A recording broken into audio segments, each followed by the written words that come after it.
Zero Foxtrot does not profess to share or promote the opinions and beliefs expressed by show host or guests. The Stay Zero podcast was created to provide a platform for servicemen and women to share their stories. Due to the nature of this podcast, sensitive topics will arise. Conversations about combat, PTSD, drug use, and other such subjects will occur. Viewer discretion is advised.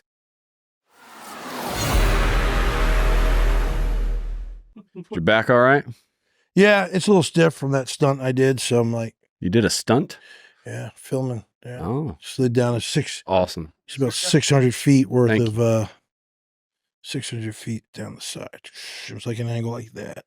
Wow. Done it before, but I was sitting there on the break, and we're sitting there filming for Survival Masteries, our opening welcoming video. Some cats like running through the woods, coming down the mountain. I'm kind of running up the mountain, and I'm going through this rock canyon, and get to a point where it's like, I'm going to slide down. So I was like, and I was sitting in the chair, I was like, I could do that. Did that before. I've done that many times. I got up there, and I was like, shit, can't do it this way where I wanted to go. And then all the crew, now this is the first time with my production crew and my CEO's down there, and they're all like looking, and I had Kat come up there. I was like, this is a bad idea. I can't back out now. They're all down there looking at us. Don't let me die. Give me a hug. That's like me at every water park I've ever been to. As soon as I get up to the ride, I'm like, oh, fuck this. I don't want to ride that. So we got tied up. We got a rope going, and I got over the edge, and it was like a 12-foot drop down the start point, and I needed to make sure I was in position to slide down my rear end down this entire slide. And there was like a couple points where I could grab a tree, stop, keep sliding to the next spot, and there was like a rock ledge, and it was like I had to get right between this one little spot to keep going. Otherwise, it wasn't going to work. And once I got past that spot, I was coming in hot, and I put my foot down and tried to make a break. So I was kicking sand up, kicking dirt up, rocks were going. It looked really cool. Yeah. And I slid in right at the base of the camera. And the camera guy was like, because he's like, oh, this big dude's coming at me. Fit a hole in his super underwear. fast. Yeah, he was like... Well, for those who don't recognize his voice, this is EJ Snyder. Thank you for coming in to talk with me today, man. Zach, I appreciate being here. We've been trying to do this for a while. Yeah, yeah. And now here we are. And thanks for having me. Excited to have a chat with you about all things in the world, survival, outdoors, manliness, whatever it is. Yeah. Thank you for coming in. And like you said, we have been trying to do this for a while, and I'm glad we made it happen. Yep.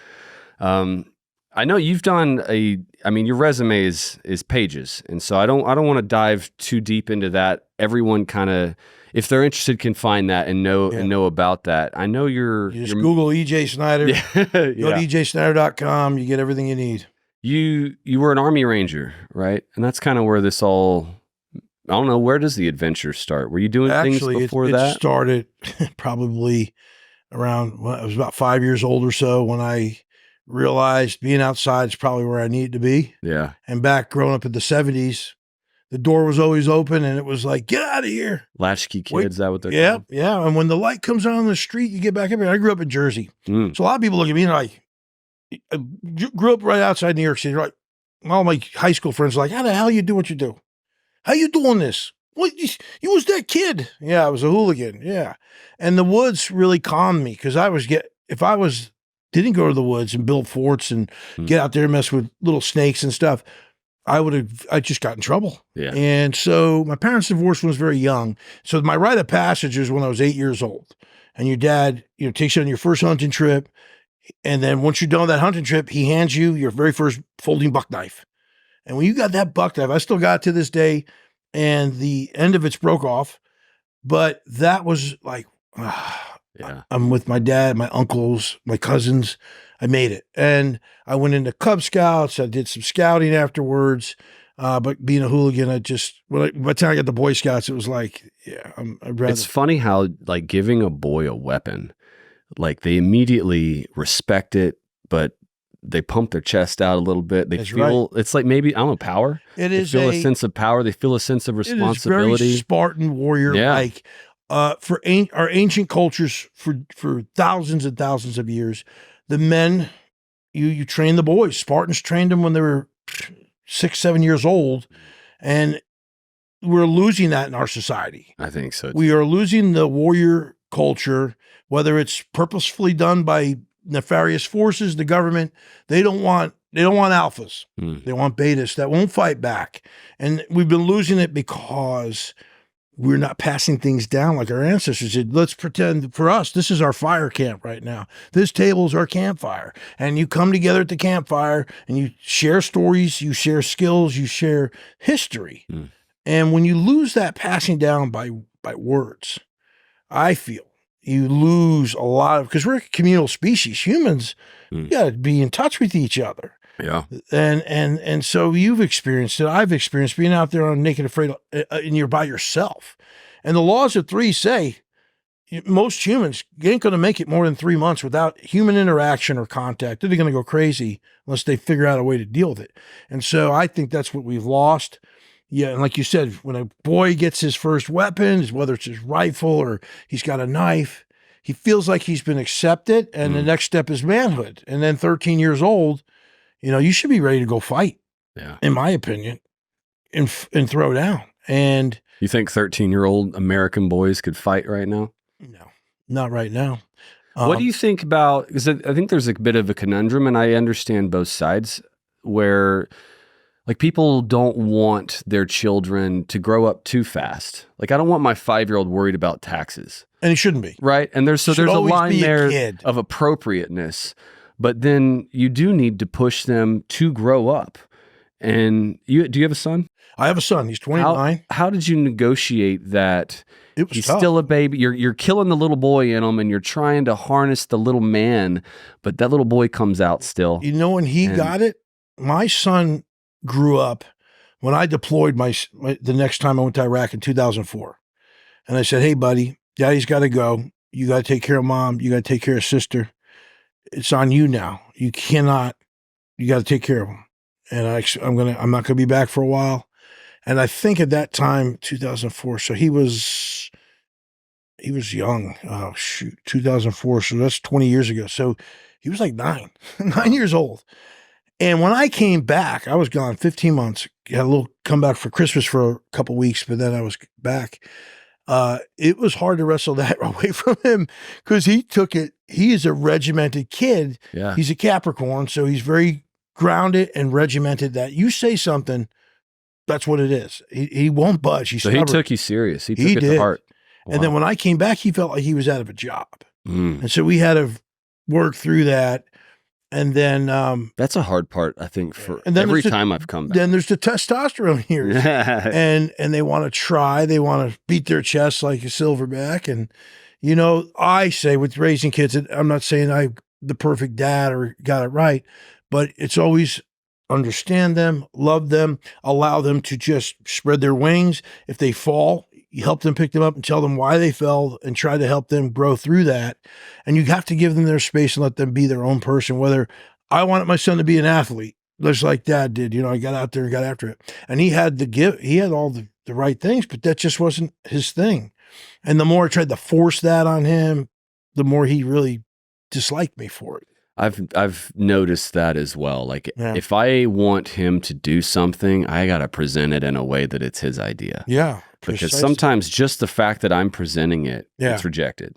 And even with mom, especially, she feels that way a lot. He's 6 right now. So we're like into dirt bikes and fishing and hunting and all the things, right? Make sure he's drinking out of a garden hose and eating mud pies because that's what fixes your mindset. Yeah, man. Everyone thinks it's dirty, it's bad. You know how many handlebars I flipped over on my bicycle and busted my lip? And mom had like zero sympathy. I'm like, what's crazy is we've almost become the outcasts in our neighborhood, but we've also become the place all the kids come. That was my So when I come back from work, there'll be 5 boys at my house taking turns on the dirt bikes. Others will be in the corner like I do knife training with them. Right. And so I teach them how to hand a knife back and forth, how to cut away from yourself, all these little things. And my wife, I have a picture on my phone. There's like 6 boys in my garage. Only one of them's mine. And not a single one of the parents have ever come to participate. I've been a camp counselor when I was growing up, right? Mainly because I aged out of being a camper, and my mom's like, "What am I going to do with you? I got to go to work." And I'm like, "Okay, I'll be an assistant counselor." And But the thing I had was I always say, here I am 58. I'm like a 250-pound 3-year-old. I don't grow up, and I love kids. And you get down to their, just this morning, I'm at the hotel, and there's this great brown lab. He's part of the place, Whiskey. And he's wonderful. And I love animals know me because he's wagging his tail. He would follow me everywhere, even into my gym when I went to work out. He followed me right in. He's like, I'm going to hang out with you. But there was these 2 kids in the pool. I said, hey, what you guys doing in there? Oh, we're swimming. Is that water cold? I don't want to get into cold water. Oh, no, it's nice. And they start talking to them. But you have to get to their level and make sure they understand what they're saying matters. You listen, even though I don't speak toddler. I figured out what the girl was saying. And my skill in that left me quite a while ago. But I made sure they understood that I'm just a stranger. They didn't know, but I gave them an ease through my spirit that they knew that I enjoy children very much. That's where, if we're going to save our society, we're going to save our world, it's through the children. And we got to get back to the old ways. You know, I'm developing this company, Survival Mastery, now for that very reason, because we're losing the old ways. And children are important. And what we found out was my CEO, Bill Johnson, he's a software developer. So he's, and a great heavy metal singer too, by the way. He's got the hair to prove it. Nice. And he's a great guy. And he brought me in February. He presented me what he was doing. I said, yeah, I want to be part of it.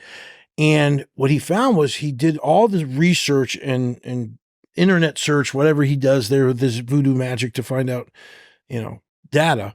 And we found out that, which was encouraging to me, because I was about to write off my millennial kids, millennials altogether. But he found that the Gen Zers and some of the millennials now are all looking for this information about living outdoors, being self-sufficient, mindset, and how they're getting hungry for it. They're being rebellious against TV and media now. Yeah. And it's kind of like they're likening it to the 60s, where all that stuff, no. You're going to listen to me. I'm important. And we got to get them. If we it's not too late. A lot of people say it's not too late. If we get in there and grab that youth, and for me at 58, they look at me and say, I'm old dude. But if I get down to their level and speak and understand what they're saying to me and what they're important, you give them that kind of respect, which a lot of people will say they want it just given to them. And that may be true a little bit, because I think I spoiled my kids to a degree, because I didn't have nothing. I was a poor kid. I don't want my kids to want for nothing. And maybe that was bad on me, but thankfully they see me by example, and they grabbed onto that. And now today as adults, I was like, oh, we got it right somehow. That's hard, I think, for every parent. You want to give your kid the things that you think you struggled with or you suffered under. Yeah. But there was value in that suffering, and sometimes they need it, right? And so, like, how do you navigate the line between manufacturing controlled suffering so that they grow, right, but then shield them from generational trauma? Yeah. Because until we either, figure out how to treat the trauma, right, and stop the cycle of creating it, we're not going to save anything. And we've lost that ability to heal. And I think people are, I'm sure, putting effort into it, but we're definitely neglecting, and all the technology, I don't think is going in the right direction for kids. And there was an opportunity during COVID where people were literally going outside because all of a sudden all the houses became jail cells. Yeah. And so they were going outside and they didn't know what they were doing. They didn't know what they were looking for. And I got so many emails to my website, because I teach camping 101, hiking and backpacking 101. And I come out for the couple hours and show them what to do. And I was getting some work, because it was like, that's awesome. People want to get out there. Yeah. And then I would explain to them. And every time I would go out, the first thing I would tell them was, look, being out here in nature, you have to center yourself with nature. You have to, let nature know you're not here to harm it. You're here to be with it. You want to commune with it, because it will heal you. How do you do that? So for me, it's a matter of taking off your shoes, taking off your socks, getting barefoot in the grass and the dirt and curling your toes in it, and do that for 10 or 20 minutes every day. And when I do that, I'll walk around outside. I have a little ritual. I'll go out barefoot, walk in the dirt, walk on the earth. Sometimes you step on a stick and you go, ow, and you're alive. And we know this feeling too well. But what you're doing is, because we're little electroids, little antennas, we have a little vibration in us. Our spirit has a vibration. We're electricity and different things out there in the universe, whether it's radio waves or whatever, pulses through us. So when you have shoes on, it's an insulator. You're not grounding yourself into the earth. So one, you're grounding into the earth. Any bad energy, you can push it into the earth. Do you follow the grounding of, some people will wear a band around themselves at night that's plugged into the wall, into the grounding of their home, or they're walking barefoot because they believe that it grounds electrons or neurons or whatever that their body. I don't know about plugging something in. Yeah, I had a wear hippie this buddy necklace here, which has been with me over 30 years. My mother made it. What does that do? It is a. Or is it a symbol? It's three things. It's an arrowhead, so it's an Indian arrowhead. I have part Native American. Actually have some Viking blood, but I'm a warrior at heart from all my days as a soldier. So it represents my warriorness, my Native American heritage. It reminds me to always go back to my ancestors for answers. It has a crystal. It helps me with praying. It reminds me, as a clear crystal, reminds me to keep my physical fitness, clean, pure, my body, health-wise, what you're eating, my mind, focused, keep my mindset right, and spirituality keeps my soul, my spirit, pure, clean. And then on top is the darker stone is a moldavite. Moldavite's a piece of a meteorite that landed in Yugoslavia 14.5 billion years ago. They've only been able to mine a ton of it. Now, each piece that they've been able to pull out has an owner on Earth they call a guiding light. If you're not supposed to have this thing, bad things will start happening around you. If you try to put it in a drawer at your house, you'll have nightmares. So it will either lose you or you'll lose it if you're not supposed to have it. And I've tested that, and I left it in Iraq. My last time I was there, my interpreter was a little Kurdish guy, saved my life. He was a tough little guy, been through a lot of stuff. He wanted to be a citizen. He says, so Ahmed, you hang on to this. Brought me a lot of luck over the years. And I had that time was really reborn again as a Christian. I was going through some of that stuff. And I was like, I shouldn't have it. It was like, here, you keep it. And that way it'll bring you luck. And when you come to the States, maybe you give it back to me.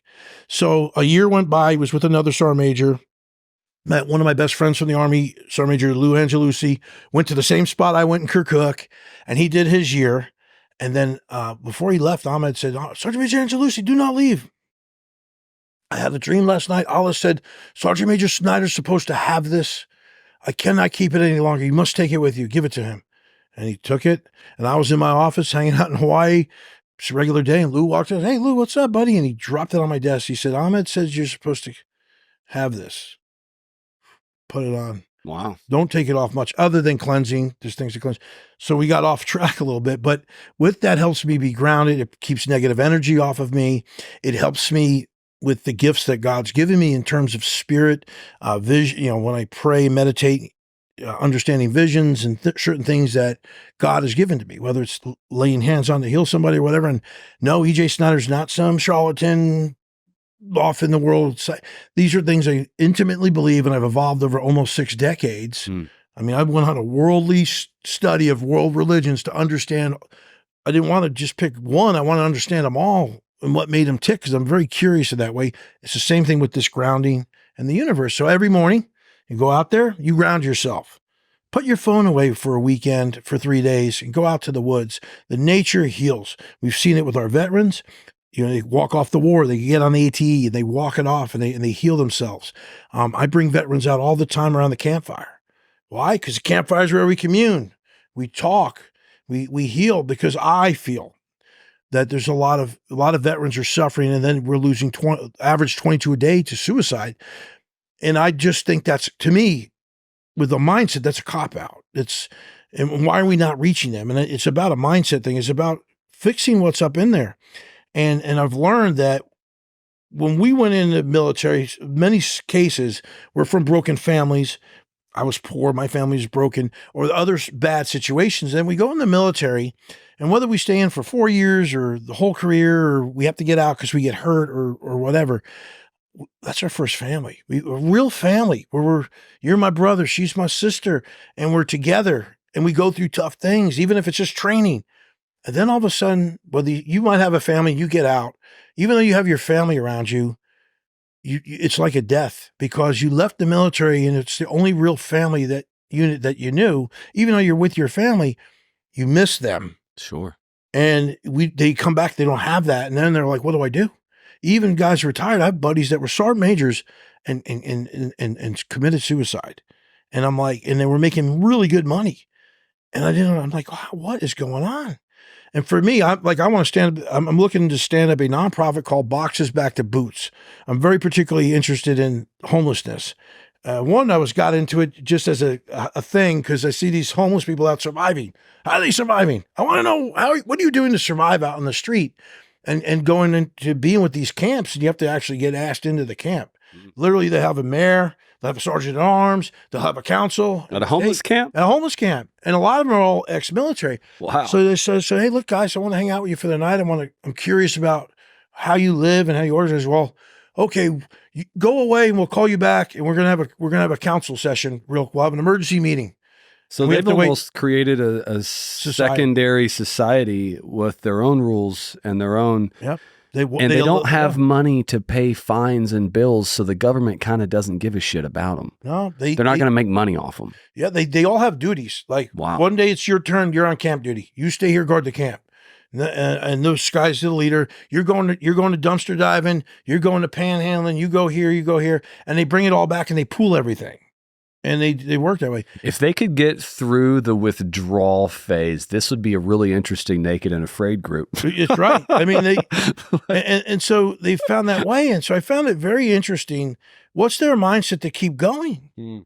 And so Boxes Back to Boots which is a nonprofit I want to stand up because we find our veterans in the streets and on boxes, even the homeless. And what I want to do is empower veterans to empower themselves. We put them back in boots. So we get them up, get off that cardboard, get in your boots.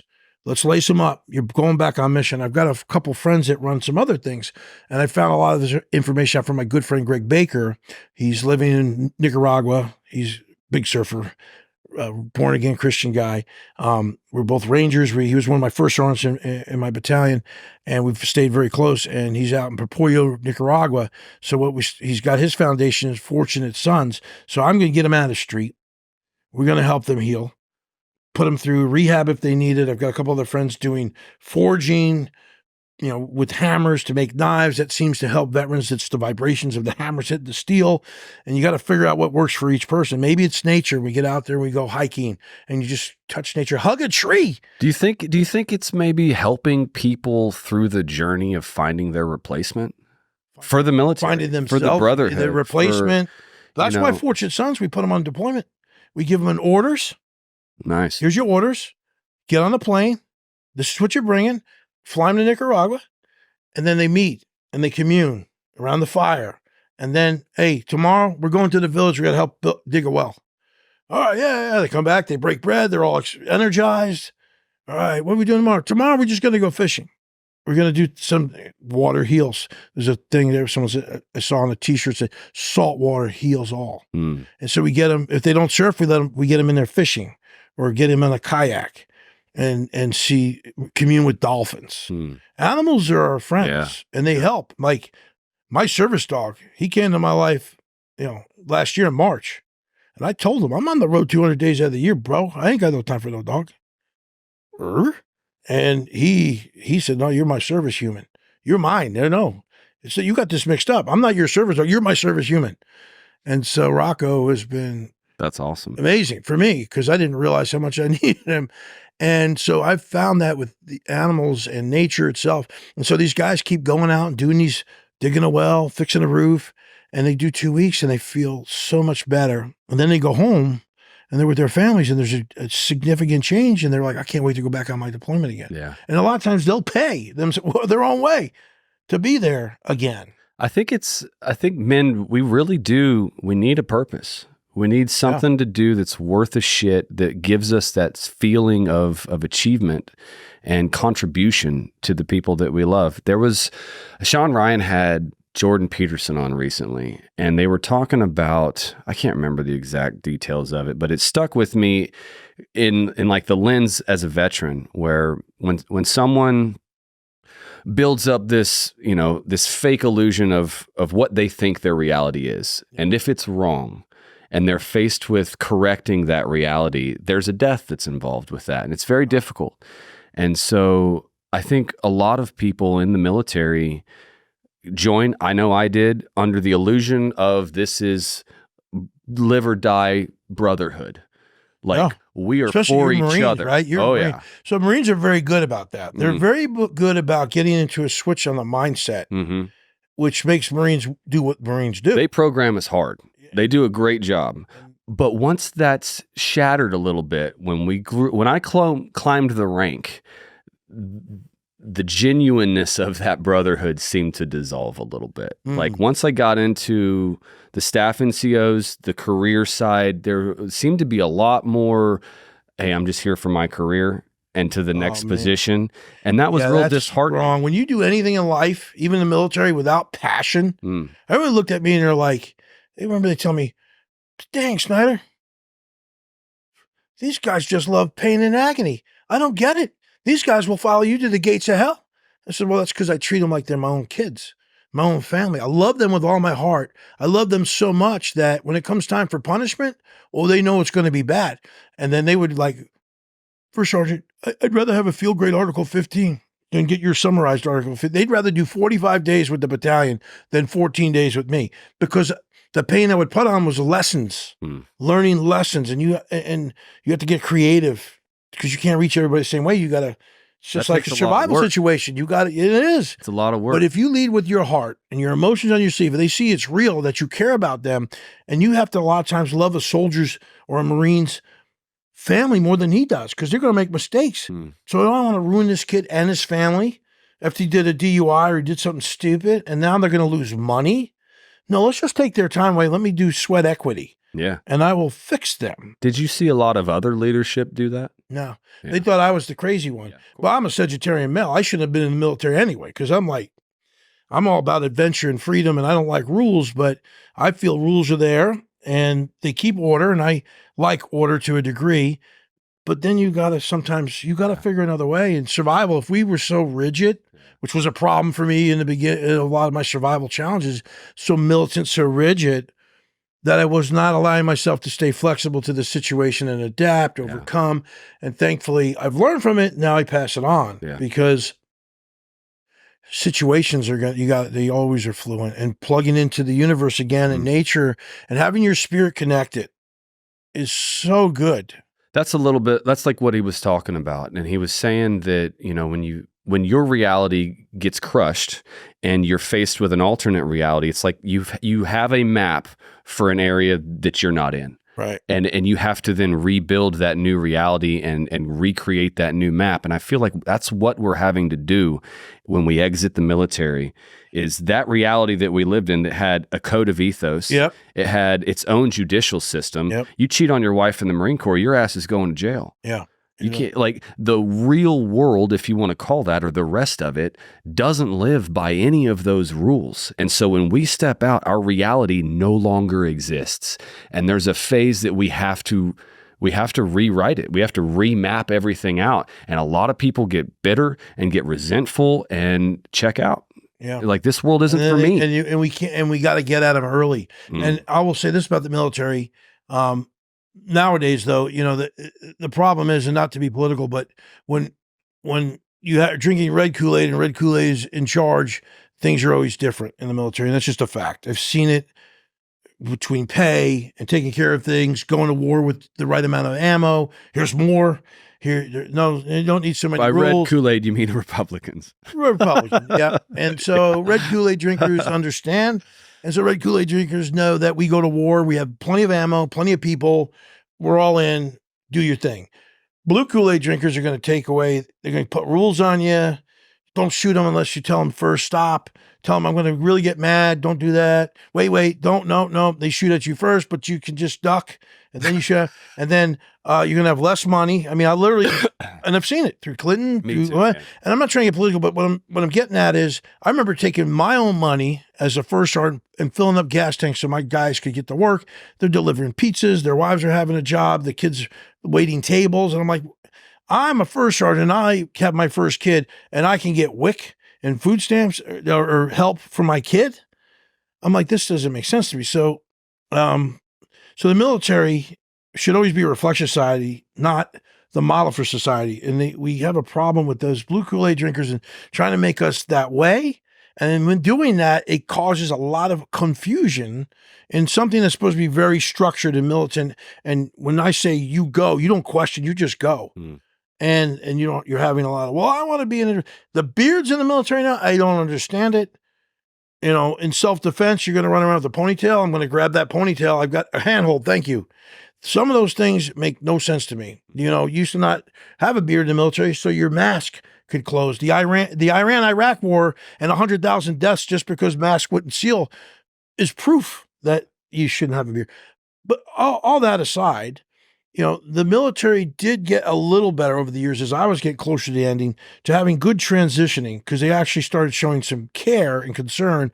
And I do think it put a little dent in what we're seeing with problems because I was just at a group with the Cracking Skulls organization, which are good sponsors of mine. Chad and my buddy Ranger Rick, we were three guys. We always come support each other. We suicide awareness runs. We try to help the different things within the community out there in Fayetteville where I'm at. I went there and I had no idea what I was doing. He just, hey, come here. There's going to be all these people, CEOs. You got to talk to them and network and you want to be here. I'm like, I'm flying, Chad. I gotta be at the airport in a few hours. All right, I'll be there. And so I met these people, and there was a capstone program for special operators that were retiring to help them understand where to go. And they had the CEOs explaining their journeys. They were all former special forces guys that went to combat and are now business owners, multimillionaires, all that stuff. And it was very helpful that I got to speak. But I told them, I seen them, everyone was giving them good advice about when you get out or even before, start your LLC right now. Why do you do that? So that even if you're going to not use it for a couple of years, your business has been established at least for 2 or 3 years, which allows you to get a better loan maybe. You've established yourself, That's even good. if you don't use it. And I thought that was one thing I learned from it. And I was like, well, that was real smart. Yeah. And then I got to speak and I talked about dreams. And at 58, I'm living proof that you should never give up on your dream. But there's one thing you don't do with your dream. And I heard this from somebody else, so I'm not taking credit for it. And I wish I remembered who it was, but I think it was on Instagram because I'm always catching those cool motivational things and sharing them. And he said, if you have a dream, don't tell nobody about your dream. You show them. And you take that dream, you treat it like a little baby, and you feed it every day. And you say, I love you. You're amazing. Because guess what? The closest people to you in your life could be your spouse, could be a family member, your brother, a best friend. They're not going to believe in your dream because it's your dream. And if they support you, you got gravy. Wow, that's powerful. But that isn't the case because a lot of people tell you your dream's stupid.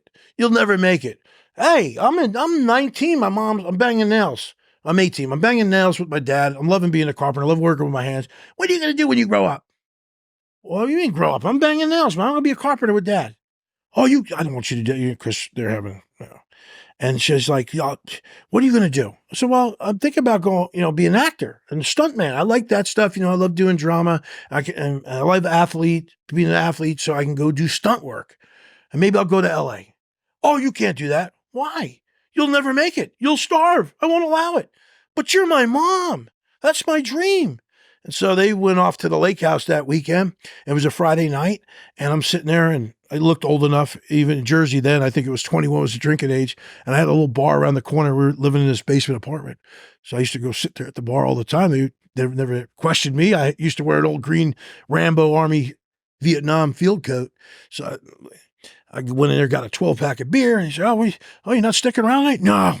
Rocky Horror Picture Show's on TV. I'm going to go. So drinking these beers, and this recruiter calls me. He's like, hey, EJ, you going to come down and watch these videos? I've been waiting for you. Well, as a matter of fact, Sergeant Duke, why don't you pick me up tomorrow, 8 o'clock with some black coffee and a bagel? That sounds just right now, because I'm just sitting here drinking and watching Rocky Horror. I don't think I need to figure this out. And he took me down there the next day, and he's like, well, you got a high IQ. You could be a Patriot missile repair guy or whatever was Pershing, and you could do this and that. And I'm like, what are you going to do that for? If I'm coming in the military, I'm going to be a warrior. Show me those videos of them guys jumping out of planes again and them Ranger dudes and that Johnny Rambo guy. What the hell was he? Oh, he's a Green Beret. Show me that video. And man, it only took him an hour. And I was signed up. Ready to be a ranger. Ready to be a ranger. And so it gets back to the dream. It was always me and my one buddy used to talk about his brother was a Green Beret. And I'm like, yeah, that sounds very adventurous and I'd like it. And at least I'll go and get money for college and maybe figure out what I wanted to be when I grow up. For real.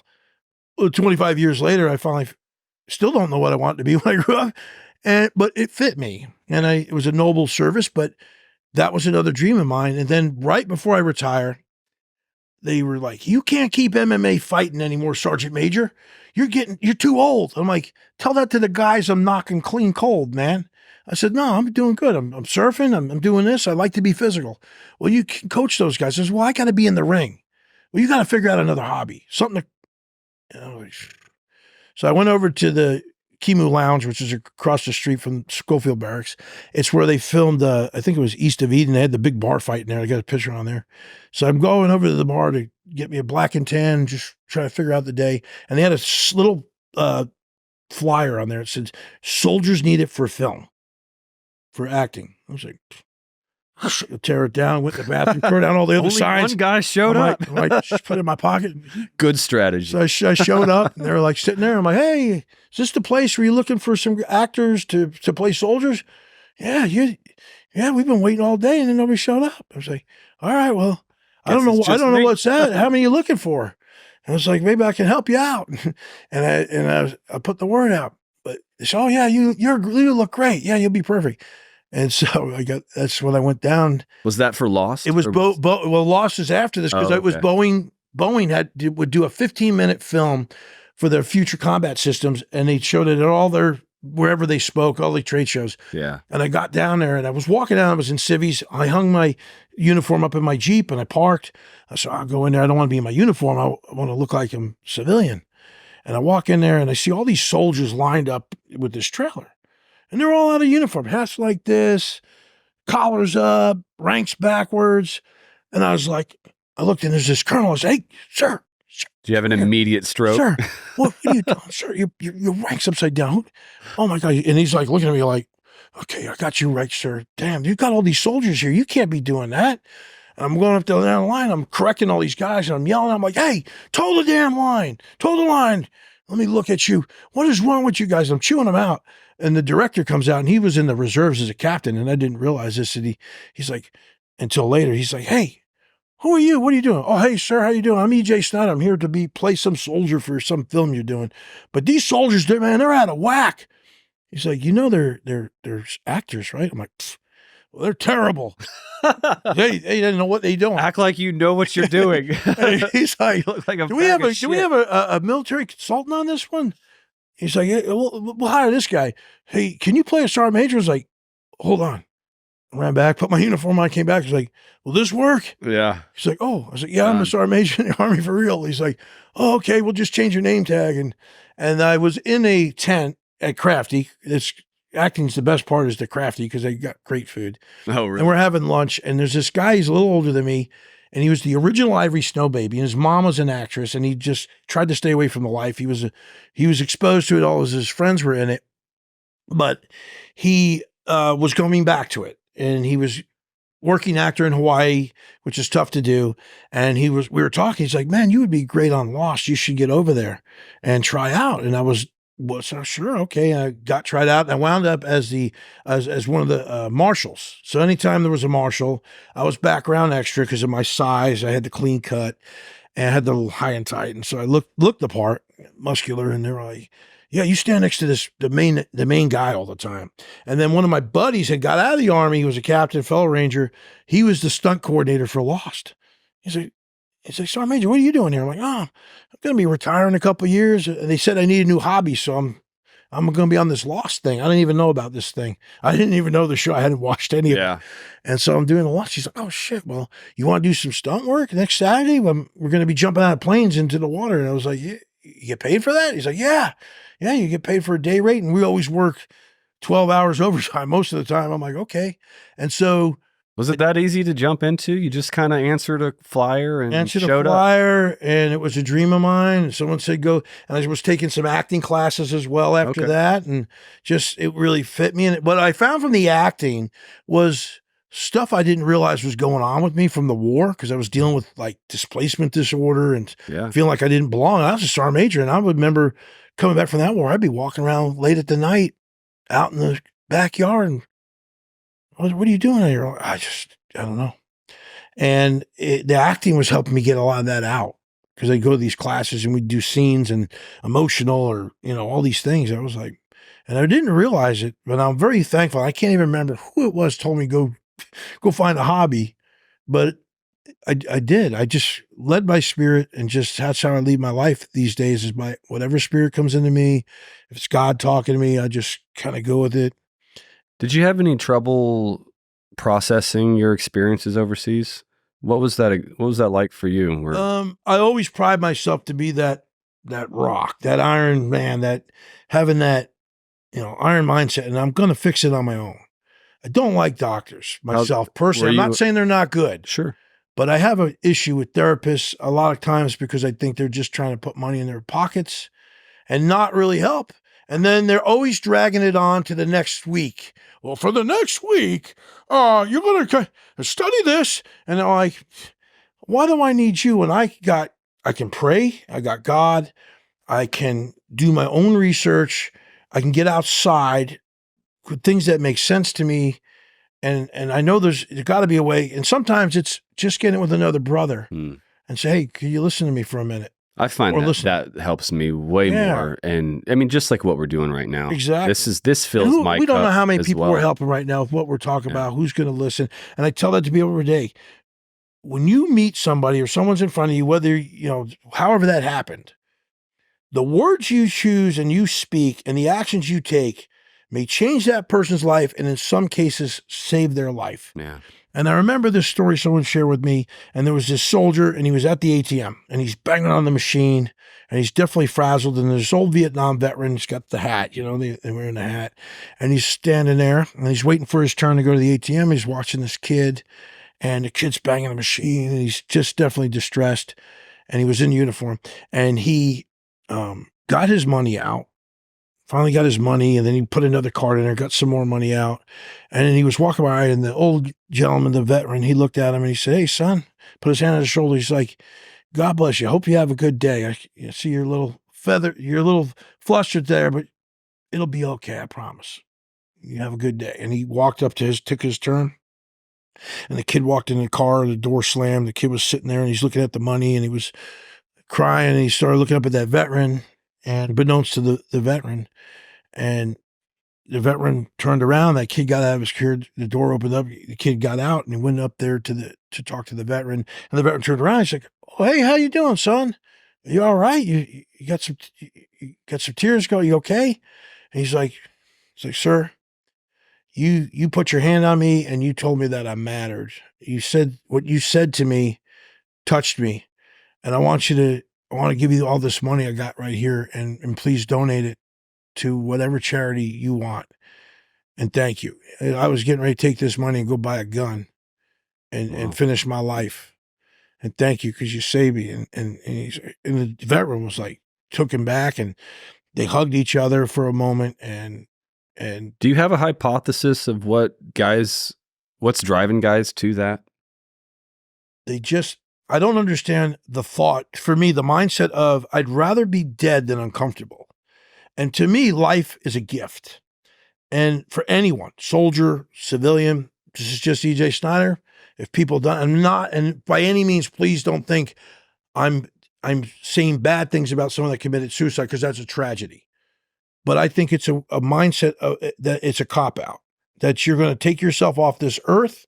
If you have children, you have other loved ones, you're changing other lives. It's in my opinion, a cowardly act for anyone to do, no matter how bad things get, no matter how dark it is, And I got another story. It was a guy sharing with me.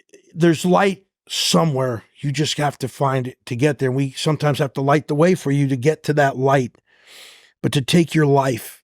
And I just lost another soldier about a week ago from my old unit. We have a bunch of guys that we try to rescue them.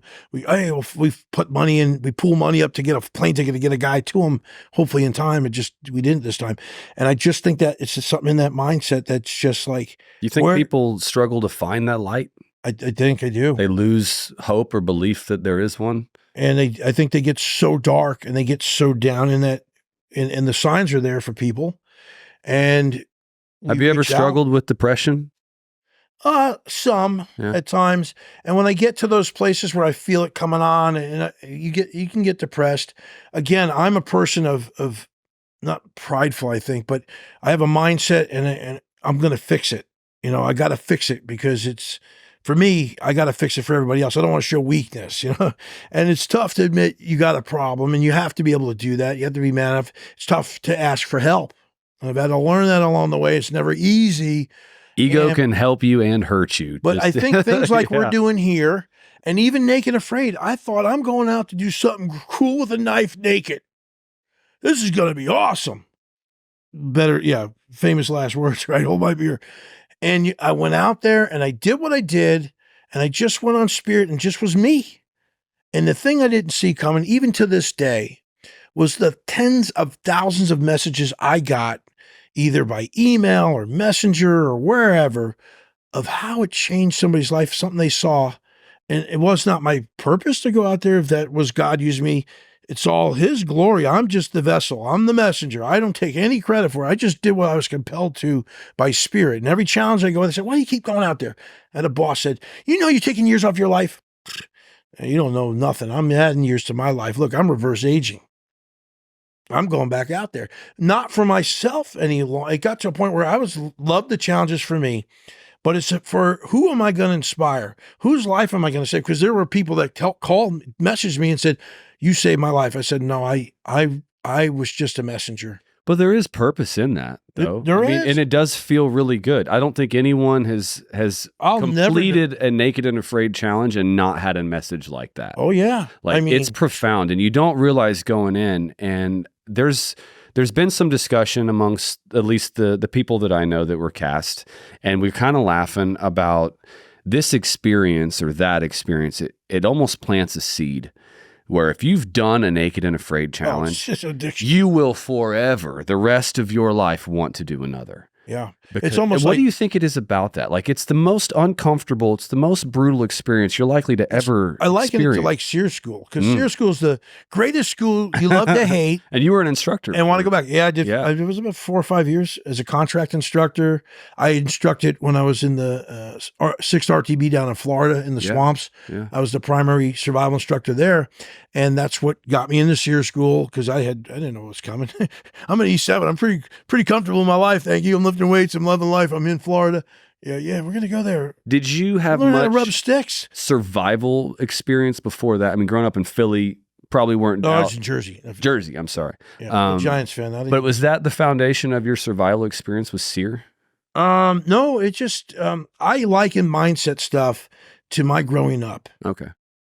Difficult. Parents getting divorced, being poor, getting made fun of because you're wearing toughskins and your mom's got iron-on patches on them, and people are calling you, patches or scarecrow. And wow, I figured, what do you think that did for you, though? It did this. Yeah. I got motivated. I'm like, I don't like how that feels. Mm-hmm. Me and my kid brother, we're going to go to school at Levi's. Okay, how do I do that? I start cutting lawns. I start thinking, well, kid want to give up his paper route. God bless me. I got a very large paper route. And then I decided, you know what? I need more. I'm not making enough. I can't afford Levi's for me and my kid brother. So I got to get more. So I'd go find these kids and say, hey, they were old, getting ready to get too old to want to do the paper route. I'm like, when you're ready to give up your paper route, let me know. And I'll tell you what, I'll give you 25% of everything I make on the paper route. And I'll give it to you right now. Okay. And I got 4 other paper routes. I had 5 paper routes. I had this massive paper route, and I had to hire my kid brother to help me. It was too much. And we got Levi's. And so kids stopped making fun of us. Then I'm getting bullied by a pack of bullies. Like, not just one. I've got 6. I've got a head bully. He's got all his henchmen. Yep. And they're targeting all the kids that, I was emotional. I was thinking of 6th grade. I was very tall, lanky. I was not the skull crusher then. I was just a twig snapper. And it went on for months. It was torturous. And I'm like, how am I going to get the confidence to face this? I don't know nothing about fighting, and I was doing wrestling in school, and that was giving me some confidence. And my stepdad, he taught me a little bit about boxing, so I was boxing, and I couldn't afford karate classes, so my friends could. And when they came back and said, hey, teach me what you learned today. Mm-hmm. What'd you learn today? Oh, I was in judo. Okay, teach me judo. And teach me. And I learned all these martial arts. So I was actually doing MMA before they called it that. Yeah. And so one day, I needed the courage, though. I didn't have the courage. I was building self-confidence. I was getting strong. I was starting to lift some weights in the basement. I was getting better. And I was feeling more confident that I could handle it, but I was still scared to get across that line. And so I got done with baseball practice. My mom was late from work, come pick me up. So I'm on the swing, and I'm swinging. And this probably happens to a lot of men in their life. And who sits down next to me? The girl I got a crush on. And I'm like, she's sitting there and we're talking. She's like, why you let those guys do that to you? You're much bigger than them. You shouldn't let them do that to you. And I was like, you're right. But man, I'm going to do something about it. And I'm just waiting for the right moment. And then the next day we're in class, and this guy, the biggest of the bullies, he pushes me into the desk. He's going up to the blackboard.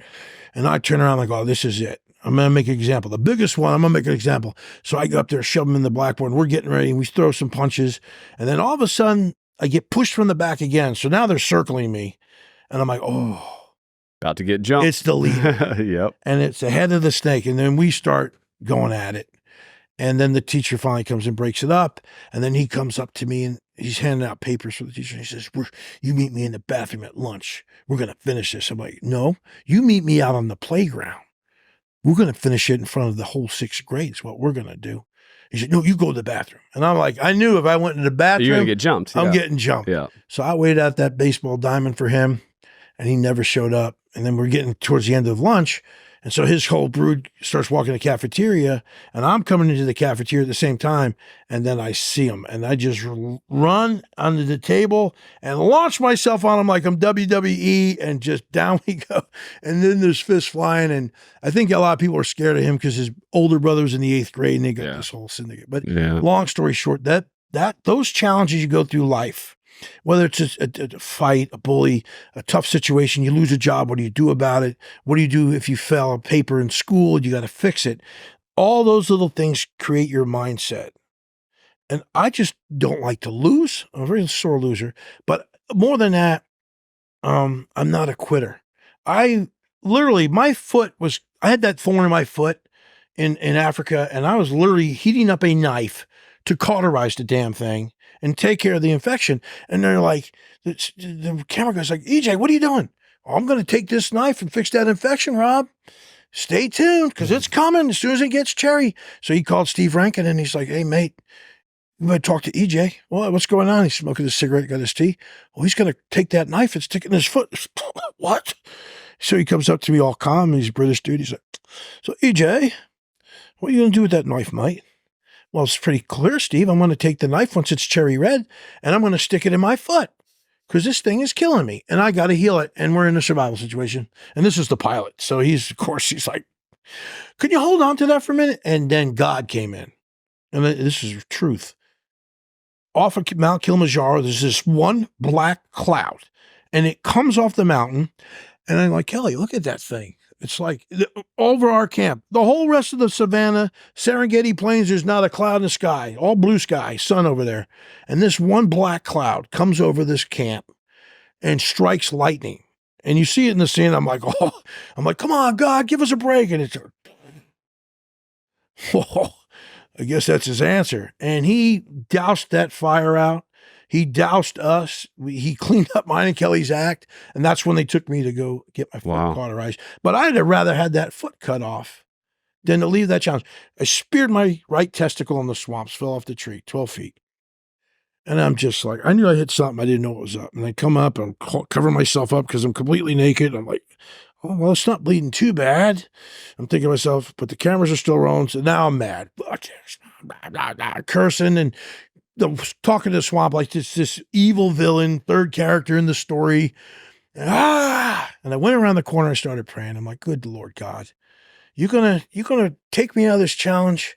The 60-day Legends challenge? Yeah. Couldn't you just have an alligator come out of the damn water and bite my left hand off? That would have been way cooler. Come on, we're having this argument. We have a lot of arguments.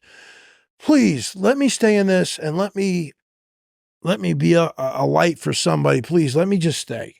Don't let them tell me those words you're medically tapped. Please, we can do this. And I look at what's going on. I'm like, oh, I can see everything in there. I didn't even know it looked like that. Wow. Literally. What does a testicle look like? It's like a little brain looking thing. Really? If I could. So monkey brains is an accurate description. Probably. And I have these 2 tears and a third one kind of behind me. And I'm like, wow. And I went out there and I told those nurses, they were all shaking. And I'm like, look, I stitch myself up all the time. If you're not going to do it, give me the needle and I'll do it. And they gave me a choice. You can leave in a sterile environment, Sure. but you'll be out of the challenge, Right. but you won't get infection, lose your life. You get antibiotics, or you stay here and we'll put you on this tarp, muddy area, and we'll stitch you up and then you see how far you can go. Well, that sounds good to me. Let's go. Makes a great fucking story too, don't it? And it wasn't me doing it for story, but it was. It does, though. It does, Yeah. and that's part of it. I'm a Sure, TV guy. yeah, you're not all dumb. right, I'll You're admit not it. dumb. But who am I going to inspire? And they're like, Everyone, bald who guy. is this guy? Who makes people like you, and why? It's because people like us have grit. We're here on this earth because we can. God gives his hardest missions not to challenge us, but he gives it to his greatest warriors because he knows he can take it. And so they stitched me up and they're going and the girl pulls out the needle. I'm like, what are you going to do with that? Oh, I got to numb the area. I'm like, look, honey, it's a sack. It's loose skin. Just start stitching. My adrenaline's pumping. I'm quite fine. Let's just go. Hit me 12 times with the needle and stitch it as you go. And she's like, you got to listen to doctor's orders now. I'm like, okay, what is it? Now, you got to keep it clean. Muddy swamp, I'm covered in mud. Okay, yeah, what else? Right. 2, you got to keep it dry. Rains every day. I'm in the swamp. Yeah, okay, keep it dry. Good. What else? You got to take it easy for the next 10 days to 14 days. 10 to 14 days. You can't do any work. Oh, really? Okay. Is that it? Yeah. Help get me up. And I hobble off. I'm like, I got to get some firewood, Back to work. Because the sun's going down. Ain't nobody gonna help me. So he says to me, he says, so EJ, so why are you staying here? And you're doing the little OTF. I said, well, for one, I'm EJ and Snyder. But 2, I'm not like some candy ass sitting on his ass at home on the couch watching life pass him by. The mission's 60 days and I ain't leaving till I meet the mission. Yeah. And 3, I'm EJ and Snyder and I gotta go get firewood. Off I went. Ambulance or finish line? That's it. That's it. Finish line. One of the things that I wanted to ask, since we're on the topic of Naked and Afraid and doing those challenges and tap outs, what survival advice would you have for a new contestant, as well as professional advice? Because stepping into working with with the film industry and Discovery, I had no idea what I was getting into. It's different. What the hell is in these contracts? What's normal and what's not, and how to protect myself. Yeah. I just knew here was a cool opportunity. Right. Let's do it. And then I find out, like, okay, if you do Naked and Afraid, you can't do alone. Yeah, and there's and I didn't know that. There's right? different reasons for those things. Sure. And first of all, when you're going into a survival situation, whether it's for TV or whatever, the things you can take care of, your health and fitness. Like we used to say, for war, you can take care of your health and your fitness. You can be in shape, not be fat, eat right. And that way it's one less thing you got to worry about when things happen. Same thing with a survival situation. If you're out of shape and you're not prepared, you just make your situation way worse. You've got to be able to perform. So health and fitness, and there's 9 pillars of survival, and that's one of them. You say 9? 9 pillars in my philosophy. Okay. Now, people will argue. Sure. Everyone knows the core 4. Some people say there's 6, there's 8. I don't really get into those arguments. When people say, hey, you broke protocol. You know what? Listen, there was nothing written in that survival book until somebody tried and failed and got it right. Then now it's a technique, and now it's one of your protocols. You know, the simple thing, survival's simple. Just don't die. If you did it and you didn't die, then what makes it not a survival strategy? Because I test the waters on that. When me and Jeff filmed season 9 of Dual Survival, which Discovery's terrible about conveying what they're doing, and they think they know their audience and fan base, and I'm sorry, Discovery, you don't. You don't know what the fans want, and you think you know everything. You think you're smart, and you're getting it wrong, and you're going to kill things in terms of shows. So I got off my thought process, but what was I talking about? Oh, geez. We were talking about when. Oh, so the pillars of survival. Yeah, and so. When you're talking about a protocol, I get in these arguments all the time with you guys. So I'll go over the 9 pillars really quick. So you got the first 4, the core 4. They're maybe the basis of basic survival. If you can get those 4, you should be all right. So you get your mindset right. That means you want to get training, skill, be comfortable being uncomfortable. And so number 1, shelter and security. Why is that important? Why did I throw security in there? Well, when you get on the ground, the laws of 3 tell you it takes 3 seconds or less to make a life, 3 seconds or less to make a life or death decision. You're not going to go longer than 3 minutes without oxygen, 3 hours without some kind of security or shelter to plan, 3 days without water, 3 weeks without food, 3 months without any human interaction, socialization. And so by those laws, I developed these pillars for my own self to understand, and I teach my students. So 1, shelter security. You get on the ground, you make a spear. You got to get something to protect you from a predator, a snake you're dealing with. Even if you have a rifle or a weapon, it's a good walking stick. It gives you confidence. You're mentally trying to take care of yourself. And everyone's like, well, why naked and afraid? Why naked? Well, when you strip down, you're taking away a physical layer of shelter and a psychological layer of shelter. That's why shelter and security are number 1, because you want to protect your core body temperature. Even if you hold up temporarily, you make a plan. Because when you're in your home, your shelter gives you confidence. You feel safe. Then you be naked. Yeah, and then there's then 2 is fire, or it could be water, or 3 is water. Those 2 are kind of 2 and 3 kind of go hand in hand. Fire is life. When you have fire, you can keep predators away. You can cook food, boil water, make tools. It has a great sense of security too. Security, as well, yeah. It's fire TV. Big for morale. Fire TV. You warm, and then water's life's blood. Yeah. You're not going to go along without water, and so you get in a situation. Why can't I do this? If you get to drink or die and you're dehydrated, you got to drink and deal with the consequences of maybe Giardia or the runs later. And you can get some nasty things out there. And I always tell my students, although I drink a lot of probably suspect water over the years, but my advancement in my survival level is at a point where I make certain risk versus reward decisions. When you're looking at water, if it's in a stagnant African pond or hippo's been playing in it, probably want to boil that. If you're looking at a river and the water temperature and the air temperature is 30 degrees and it's running, what if the bear takes a piss up the way? Well, unless you're sitting right there where the bear is pissing, I will argue to you, if you're a half a mile or quarter mile downstream, you're probably not going to get sick. Even with fish. Now, saltwater fish you can eat raw. There's a couple freshwater fish, actually 12 freshwater fish that you can actually eat raw. And people are like, what are you talking about? Well, they're out there. They've been tested. And I'm not saying you should do that. But if you get into a situation like salmon, eat away. And if it's going to save the day. Me, I like my stuff. I'm not a sushi guy, so I like everything cooked. And I'm going to tell you, cook with water, big bubbles, little troubles. You want to get the water to, I believe it's 225 degrees, rolling boil.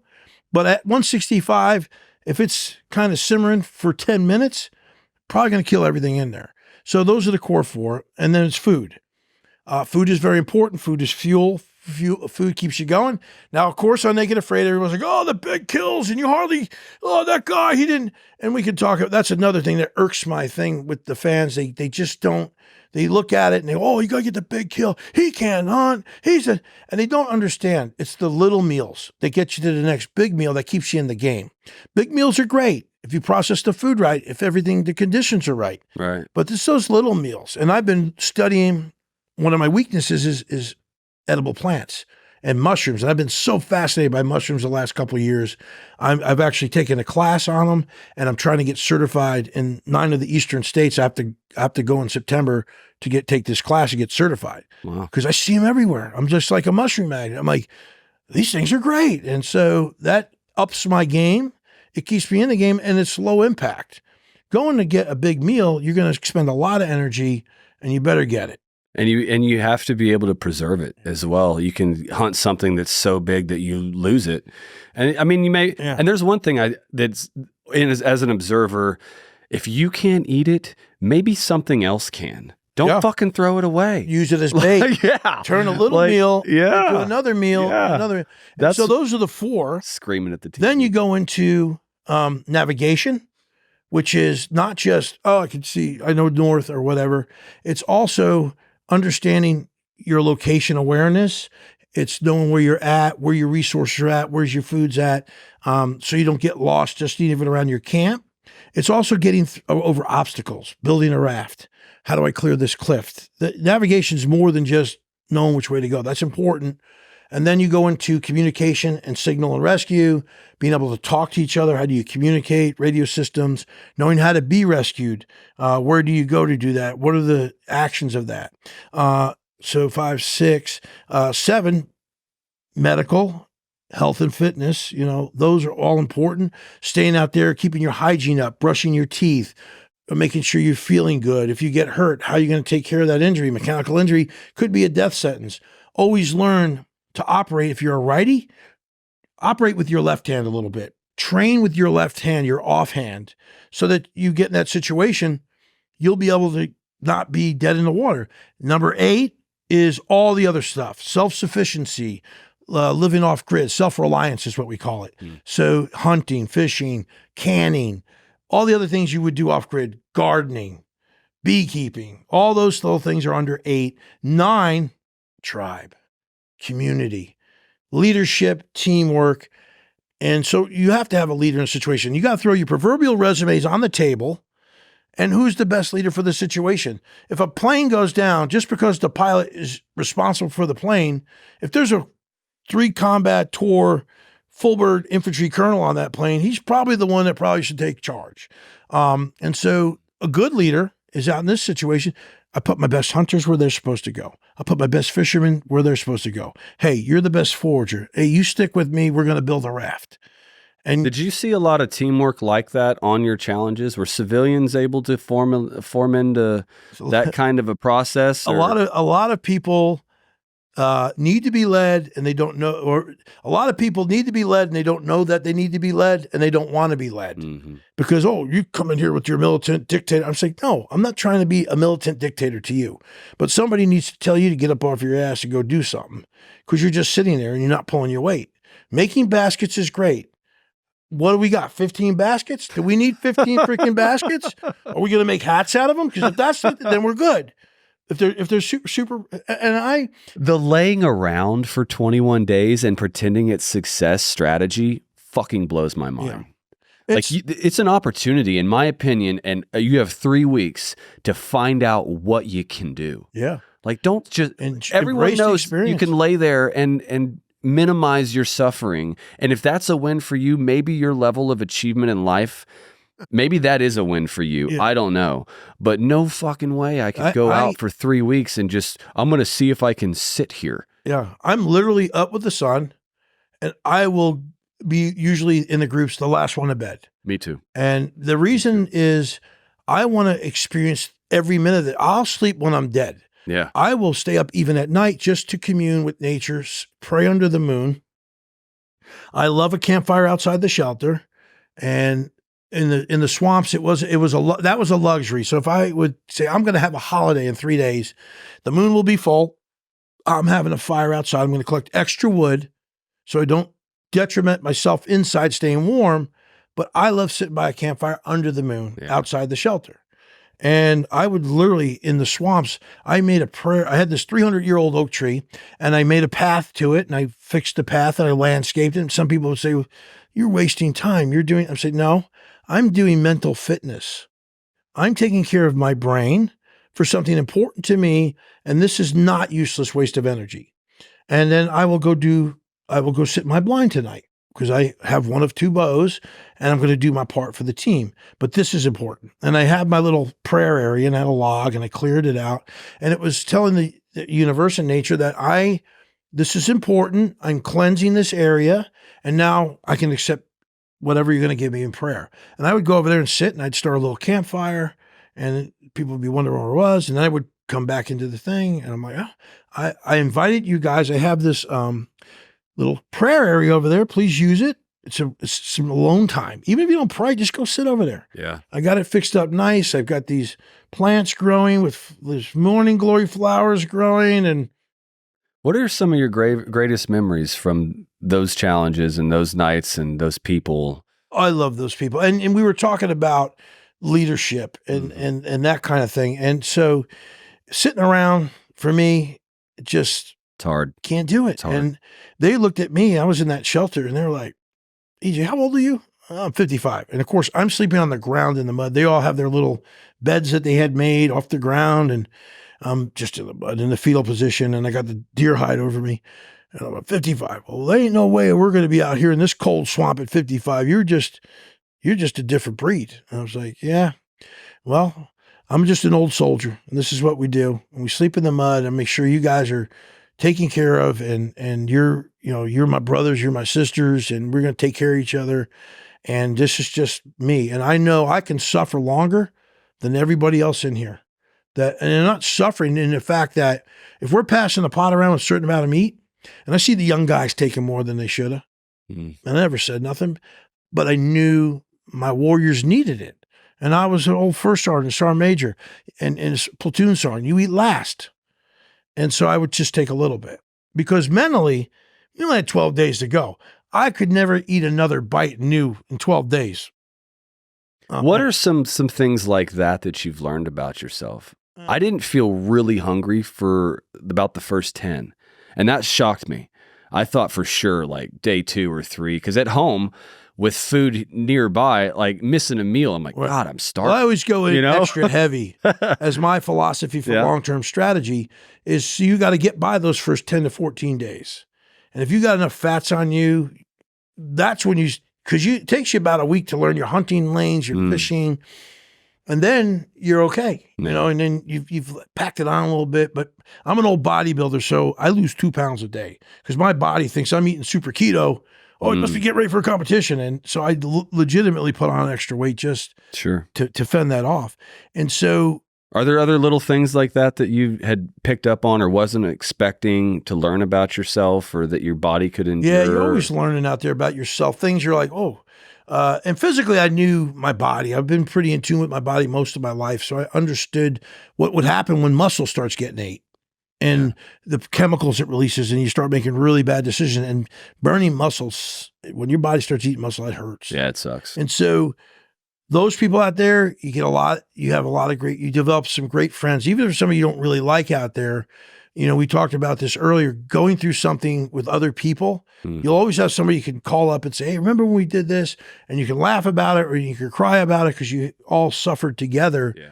And there's just a unique bond that happens, just like in the military out there with us. It's a trauma bond. It is. and so some of my greatest memories are those victories I shared with people, seeing Max and Gary come out of the swamp when I was okay being by myself another 2 weeks because I was learning the deer lanes, and I saw them turn the corner. Then I was just like, well, I'm going to have somebody to kind of talk to, even though like me and Max philosophically had some differences in the way we grew up and some political differences. But we became brothers. We supported each other. We had some of the greatest, deepest conversations, because I love those long middle of the night conversations because you can't sleep and you have some depth things. One of the most magical things is, as a boy, I always wanted to go to the Amazon. You always hear the stories about the Amazon jungle, Amazon. So I finally got to go with Laura, the second challenge. And we were sitting in there, and those mosquitoes were destroying. It's supposed to be night 3, and they blew us out of the shelter. We just had to leave the shelter because they were infesting it. And we literally went down and sat next to the little tributary of the Amazon River on our asses in the mud. And I'm thinking we're going to be done. And the mosquitoes just were not bothering us down there as bad. And we were sitting there in the dark next to each other. And we're just kind of comforting each other because she had a bad reaction from getting bit by the chicharros in Panama. So she would go into like shock almost from the mosquitoes. Wow. So I was trying to calm her down a little bit.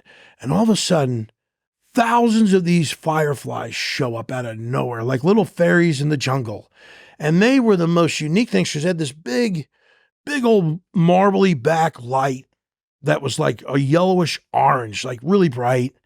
And then they would land, and they were landing on us, and they're walking, and they would close their wings up, and the light would go out, and they had fluorescent green eyes. Wow. Like they were aliens. And they were walking around, and they were all around us. And it was like the jungle was calming us. And we fell asleep out there on that mud next to that infested piranha little tributary with snakes all over the place. And no harm came, but that was so magical. And it's those moments out there that's why I go out, because you never know when you're going to see God show up, whether nature's going to give you a blessing. And people say, oh, I measure life by how many breaths, I measure life how many breaths nature, takes away from me, and if you're going to suck the bone marrow of life, you got to get out there and you got to enjoy it and you got to get after it. You got to be excited about living. And that goes back to that mental part where people get in these dark places. They got to get excited about something. They got to find out what is that passion that makes them heart sing, makes their spirit dance. And when you do that in life, the danger of the darkness creeping in becomes way less, I feel. And so enjoy that life. Get out there, get after it, suck the bone marrow out of it, because we only got so much time on this earth. And for me, I'm 58, so I figure I got at least another 42 years. Because I ain't checking out till after I pass that century mark. And a lot of times I say it's going to be 155. But there's so many magical moments out there. And then there's where your life is like hanging in the balance because of a torn testicle, or you're walking up. And a lot of people out there tend to get feared about animals. And if you understand wildlife behavior, you can't put fear out there, because fear is a pheromone. And if you're putting that out there, animals are going to come investigate what the heck is scared. It might be a meal, and you need to keep that at bay. And you need to exude confidence out there. And we were talking about earlier a little bit of advice. So we talked about the 9 pillars. Yeah, the survival advice, but also the professional advice. Yeah. And so mindset, get your skills right, know those pillars of survival so that you can operate and so you know can where your conduct weaknesses are too. Right, yeah. If you're weak like me, I am not a fisherman. I am the most unluckiest fisherman. If there's a boat and we're going out fishing, you do not want EJ Snyder in that boat. Just drive the boat. Just leave me at the dock. Let me drive the boat. Have the cold beers waiting for me, because like I was a kid, because the greatest fisherman in my life was my kid brother. I would be there and I'd get so proud. I catch this 6-inch bass. I'm like, oh, look at this. My kid brother, he shows up. He's got 12 massive. It's like, well, maybe he kept his nuts out of the water, DJ. That might have been. And then I meet Jeff, who then became my other, which ironically, my kid brother's name was Jeff. And I meet Jeff, and he became my brother. Zausch. And he was the new greatest fisherman I knew. And he was the kind of guy that the animals would walk up to him. Oh, you're Jeff Zausch. Hey, kill me, Jeff. Put me in your belly. And I was like, he's had a lot of success. This guy's luck of the Irish, and he's not even Irish. And I'm like, one day we were walking on XL, and I got a turtle. All right, EJ's, we got a dinner tonight, EJ's. And we come out of that trail, and we both saw it at the same time, but he was up front.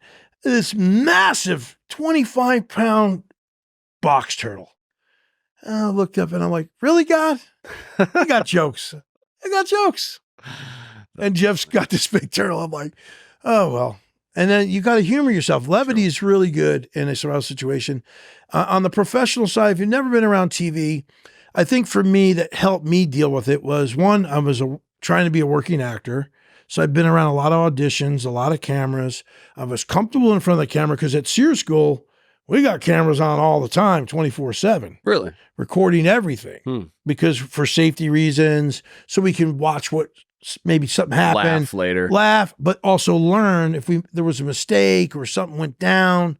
And we review all that stuff. And then you're in the room and you're going through your videos so you can get better. So, and I just never worry about the cameras. Everyone's like, aren't you worried about the edit? If you go in there worried about the edit, then you're there for the wrong reasons. Yeah. I don't worry about the edit because the TV just happens around me. That's the way I look at it. I go in there and do what I do. I'm the same person I am in everyday life.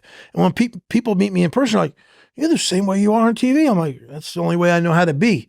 And that's why I put acting on the back burner for a while, because it was way easier for me to go out and do what I love and just be me. Do you and get feel on like TV. you were an actor on Naked and Afraid? No, and I'm not trying to say that I felt I was an actor. I just felt that I was able to share my eccentricities, myself, my brand of survival, who I am as a person, whether you like me or not. There I am, as real as it gets, as raw as it gets, as emotional as it gets, and it honestly allowed me to heal a lot of different things too. Because I could go out there, and it's very powerful in my mind that I'm sharing myself with the world.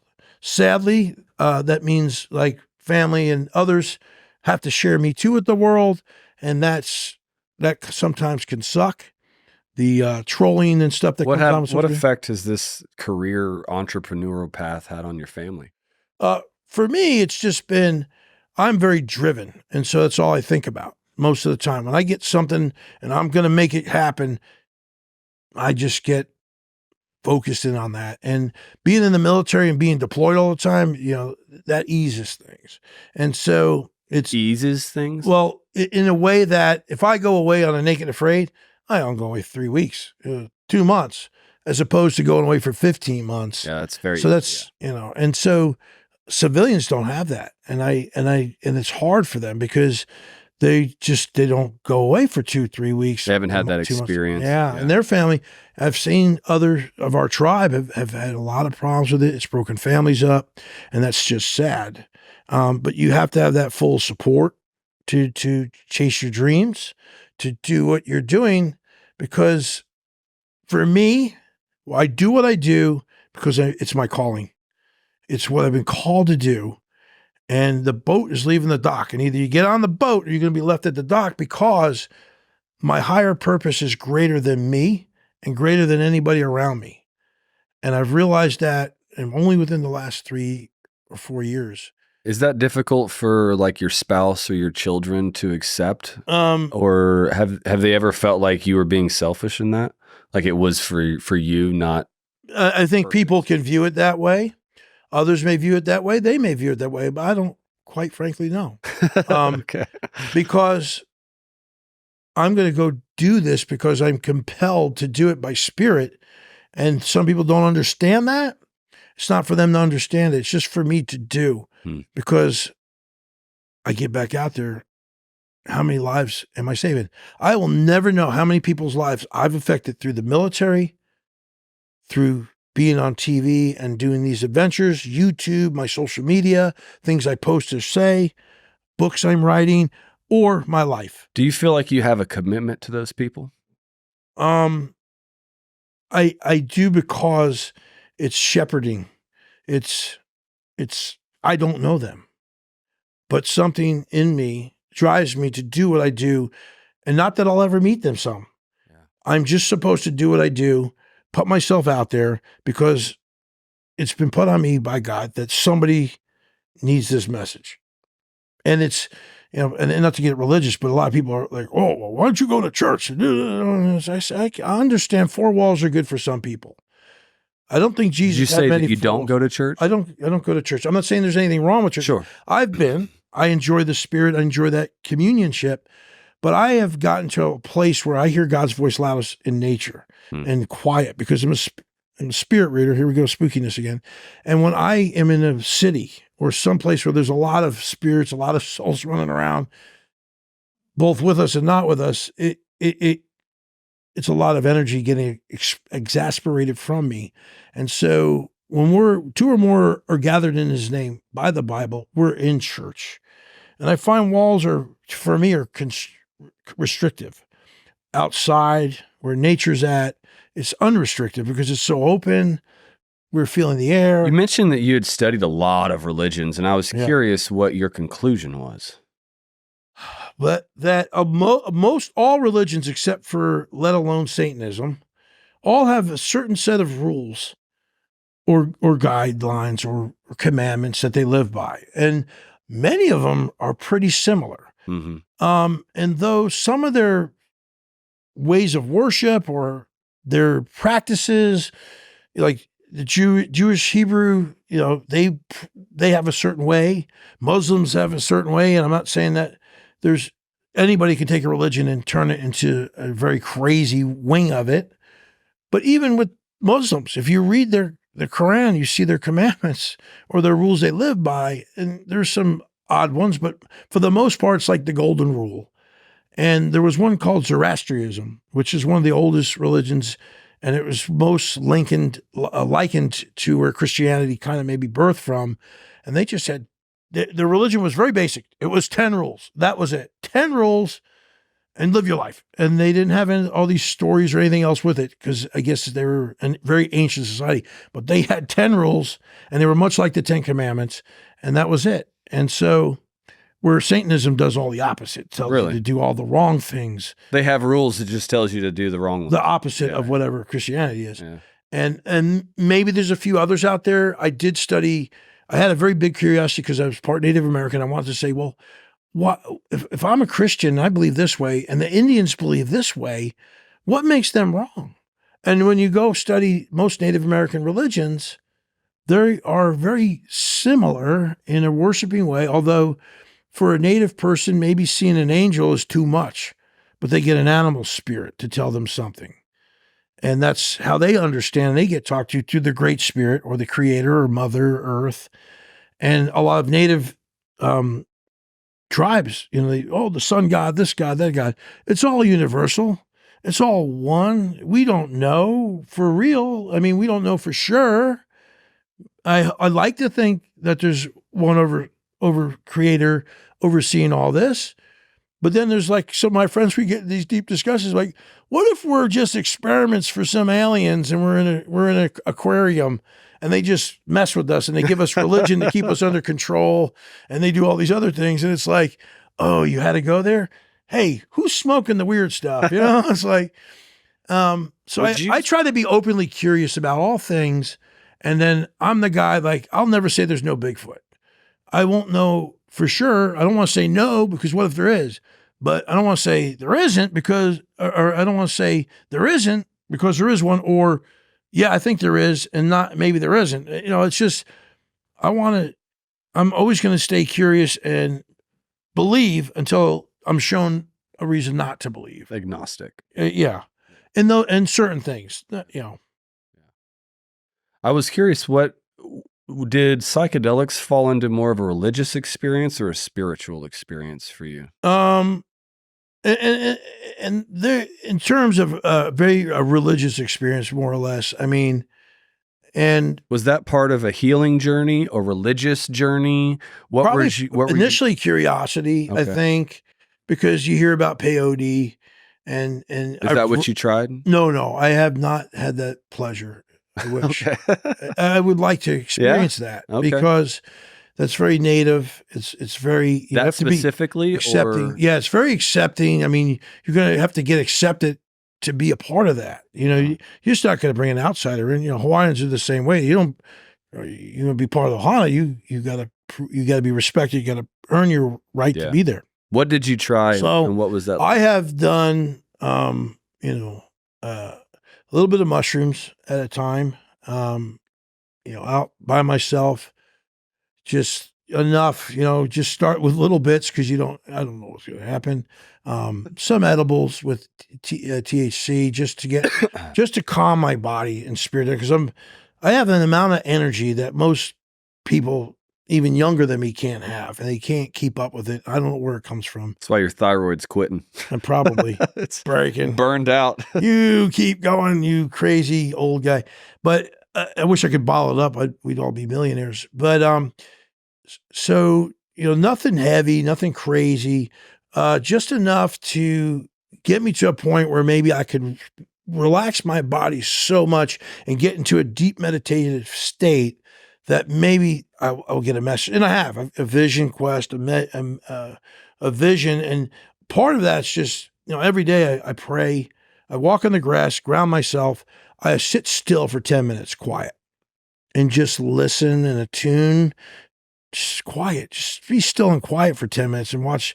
So so that's a whole half hour, just getting prepped, and then pray, meditate, put my affirmations up, my intentions for the day, and try to be a better man than I was the day before. And then I felt that if I could try some of these things when I'm maybe at night or around the fire, to really get in a deep meditative state, that to see if I could either reach myself and see if there's a message myself has for me. Maybe God has something for me. Maybe Mother Earth wants to share something with me. And I've gotten visions of messages of, hey, you maybe need to go this way, or a person will show up. So you use it then I got to go talk to them in like a meditative context with an intention to get a message and to speak with God. I'm not one that's going to go out. I like to be in control of myself. So I like, even if I'm drinking alcohol, I don't really do recreational drugs. At all really. I don't want to not be in control of myself. I don't like it. I never liked it when I was an old little soldier drinking and the whole room spinning, that stuff. Because then you're not in control. And as a survivalist, you always want to be in control of what you can. Yeah. Talk to me about your upcoming events. I know you've got like a prepping video that you're releasing, or some classes, some online training stuff, and you've got a celebrity boxing event that's coming up really great. And I don't know when we're airing this, but it'll probably be already done. It'll probably be a week or two. Yeah, so it'll be done. Yeah. So by the time this airs, hopefully won't have had black eyes and all that. But we're raising money over Memorial Day for veterans. It's a Comic-Con in Oklahoma. And hopefully by the time this airs, the victory will already be announced. But it's just 3 1-minute rounds, and it's just celebrities coming together to raise money for. Do you know who you're boxing? It's changed a few times. So to me, it doesn't matter. Whoever gets in there's getting in there, and we'll see where it goes. And I will gauge how much of this I give them based on what they give me. They start wanting to play Johnny fuck around. The first one that stings. We'll find out. I know. Find out. Yeah, 50%, guys. 50%. So right. Yeah, it's 2 old guys playing patty cake. So I've got a lot of things on development. So always moving forward. EJSnyder.com. My company, Skullcrusher LLC, we're always looking to do things like I do a lot of consulting, survival classes. You can get over there at my website. I do motivational speaking. I'm writing, I have a book coming out in October, the Home Preparedness Guide, the ultimate guide to bugging in, home preparedness, civil unrest, those kinds of things. I did a video on it. It's on my website. We called it the Ultimate Bug-In Home Defense Guide. And so that's on my website, along with EJ Snyder's Outdoor Survival Skills Series. I filmed that during COVID. It's 11 videos, 14 and a half hours of this guy with my TV-ness teaching you different survival things. And it's great. And you can buy it either in the bulk or get it in pieces. You can stream it. You either get a DVD or a thumb drive in both of those 2 different videos. But the book's coming out. I'm writing 2 other books at the moment as well. But that book will be out in October. I'm writing 2 motivational books, learning books. What do you mean learning books? Books to help people with just learning about themselves, or like a subject specifically? It's going to share some of my adventure stuff without giving away too much. Okay. And it'll be written in where I'll share what I was going through. And then the next chapter to follow will be lessons. Okay. So it's going to be a way that people could maybe grow from it as I grew through my experience. Yeah. And see if it helps anybody. And then the other book I'm working on is just lessons through life, just things, going to pick about 15 things and just talk about them and hopefully motivational speak. I'm building companies.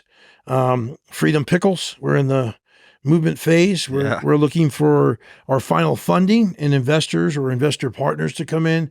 We're in negotiations with a couple, but anytime somebody pops up, I'm game for it. I even sent a few jars over to Lindsay Snyder, the CEO of In-N-Out Burger, hoping that maybe Freedom Pickles, we also make what we call our sandwich pickle mines, an explosion of taste in every bite. And so that's your sandwich you would find on your burger, your sandwiches.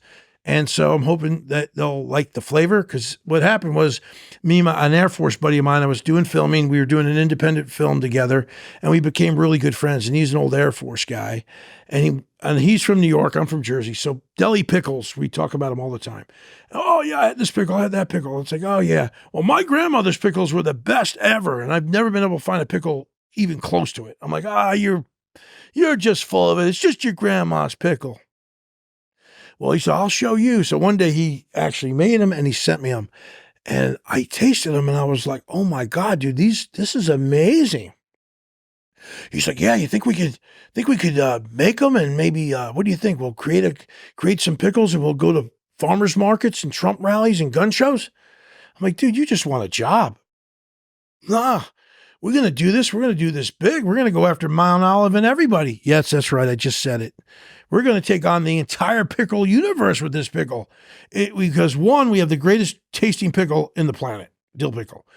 Two, I'm the creative guy. So what do you see on a pickle shelf when you go there? What kind of labels you see? What colors? Mostly clear, so you can see through the jar at the pickles inside, and some type of like a cartoon label with a pickle. Maybe a cartoon label. Yep. Mostly green, yellow, black, yellow. Plastic. It's got blue. A contrast with a pickle gourmet background. Pickles, white, yep. With a red and a goofy little mascot. Well, our mascots are tougher than ours, because we have Freedom Pickles, red, white, and blue patriotic labels with our pickle mascots, which are all tributes to our services.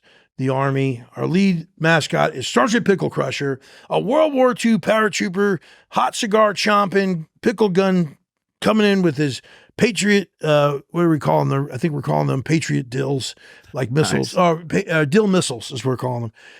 And then we have Gunner Smokem. Captain Gunner Smokem is an Air Force guy, and he's shooting hot peppers out. He's for our sweet pickle. No, he's our firework frenzies. No, that's Sweet Pickle's the Navy guy. I was wondering who got it. Yeah, no, Sucker, like the sour is Garlicky Highway. We have a garlic pickle. So what we're going to do with that is our patriotic marketing theme. And then thirdly, we give back to veterans. So proceeds are going back to veterans. We're getting veterans out of like I remember I was talking earlier about standing up boxes back to boots to get our homeless veterans out of the street. It remind me about something else I got going on that I need to talk about. But we want to get them out of the street. If they're in trouble, want to hurt themselves, we want to put them to work with us. And on our facility, we're going to have an area with some tiny homes where veterans can go stay, live, commune, eat, drink, sleep. We'll have a gym on where they're canning the pickles or working the fields. We're going to take care of them, so they have a home to come home to. What we want to do is have them work for us for 10 years, build up 401ks, and that 10 years is their re-enlistment time. You're going to stay with the company and work, or do you want to go build your own farm, milk cows, collect eggs, beekeeper, whatever you want to do? If they want to do that, we're going to invest in them, get them the land, get them what they need. We'll be a 25% partner with them. So what we do is we put veterans out there, small family farms, taking back farming where it belongs, because a veteran's not going to sell out to a guy like Bill Gates, who is taking over farming. Chinese company. Or Chinese, right. So we do that. Freedom Pickles, it's moving. Survival Mastery. I got brought in by my good friend Kat Bigney, who's been a friend of mine for over 10 years, my survival sister, and a guy, Bill Johnson, who's a software developer. He's the CEO. He's developed 2 platforms successfully in learning. First was HVAC and AC and I think electricity. And that became a world-class platform where everyone goes for HVAC certifications and learning. And it's, $1 billion company. Wow. And then he was into cooking, and they created Yes Chef. Want celebrity chefs to teach them how to do these great meals, and it's doing very wonderful. But he's the son of a Green Beret, and they live in Colorado, and he remembered going into the woods, and he studied the algorithms, knowing that, the millennials and the Gen Zers are actually looking for this information amongst everybody else, and we want to give everyone a one-stop shop platform. So you can go to Facebook and join us at Survival Mastery Online. Join our little Discord going, because we're getting excited about it. We're sharing stuff there. All the people in the group are sharing videos, and it's really great. But what we're going to create is a subscription-based platform where you're going to come in and learn survival outdoor skills from some of the best in the business. And I can tell you, we're getting some really good instructors signing on to this thing. Not just me and Kat Bigney are kind of the face of the company, but we're getting people like Matt Wright and Luke McLaughlin, Wes Harper. They're all signing on from Naked Afraid. We're getting Josh Native Kirk from Mountain Men. We've got a couple people from Alone that are like Nicole Applin, Nice. probably Alan Kay, Ray Livingston, who's also Mountain Man. We're looking at Ed Stafford, Donnie Dust. There's a great community of people. Matt Graham, and we're bringing in all these heavy hitters because they believe in what we're doing. And what I want to do is give people a place to go from our community of survival where they can come and get paid well, not have to worry about working for some survival school that doesn't appreciate them and treats them poorly and then throws them away when they're done with them. YouTube has been getting really weird, and YouTubers are having a struggle making funds now, money for some strange reason. There are some being very successful, but a lot of YouTubers like Sean Kelly from Corporal's Corner, Black Scout Survival, Adam Tishner, they're signed on. And we're probably going to get Survival Lily and a few other folks that are from the YouTube world. And then we're getting others in the community like Joe Flowers of Global Bushcraft, that in our community is well respected for his trips to the Colombian Amazon with clients, and we're going to film all that. So we're going to have these lessons. Then we're going to do all the canning, the other stuff, the number 8, the self-reliant stuff, blacksmithing wing.